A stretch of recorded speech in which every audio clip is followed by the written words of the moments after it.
সংগ্রামী জনতা, এ পর্যায়ে আমাদের উদ্দেশ্যে বক্তব্য রাখবেন 11 দলীয় জোটের অন্যতম নেতা, বাংলাদেশ খেলাফত মজলিস নোয়াখালী উত্তর জেলার সংগ্রামী সভাপতি মাওলানা ইউসুফ আল মাদানী। এ পর্যায়ে বক্তব্য রাখবেন মাওলানা ইউসুফ আল মাদানী। ইন্নাল হামদুলিল্লাহ।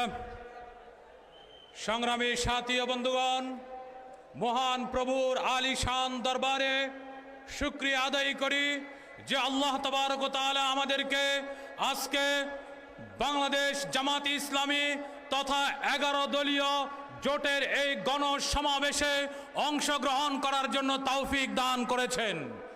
মঞ্চে উপবিষ্ট আছেন বাংলাদেশ খেলাফত মজলিস বাংলাদেশ জামাত ইসলামের নোয়াখালী জেলার সংগ্রামী আমির হযরত মাওলানা ইসাক খন্দকার সাহেব সহ 11 দলের নেতৃবৃন্দ।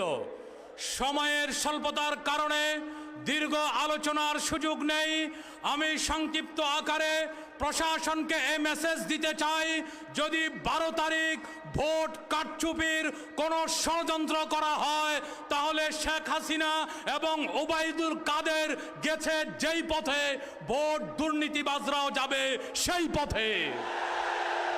আগামী 12 তারিখ বাংলাদেশের জনগণ তাদের ভোটের ন্যায্য অধিকার বুঝে নিবে।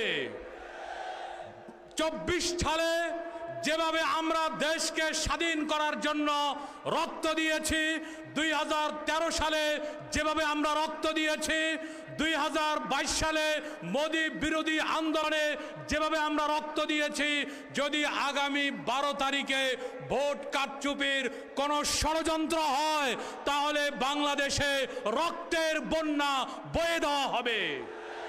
আমাদের প্রতিটি ভোটের হিসাব নেওয়ার আগ পর্যন্ত আমরা প্রতিটি ভোট কেন্দ্রে অতন্দ্র প্রহরীর ভূমিকা পালন করব।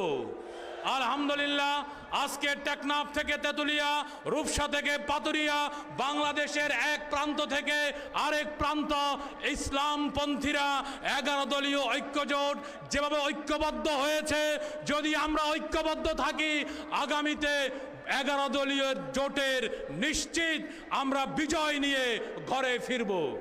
আমাদের যেখানে যে দলের প্রার্থী আছে 11 দলের প্রার্থী, আমরা সকল দলমতের সংকীর্ণতার ঊর্ধ্বে উঠে 11 দলের প্রার্থীকে বিজয় করব, এই প্রত্যাশা রেখে আমার সংক্ষিপ্ত বক্তব্য এখানে শেষ করলাম।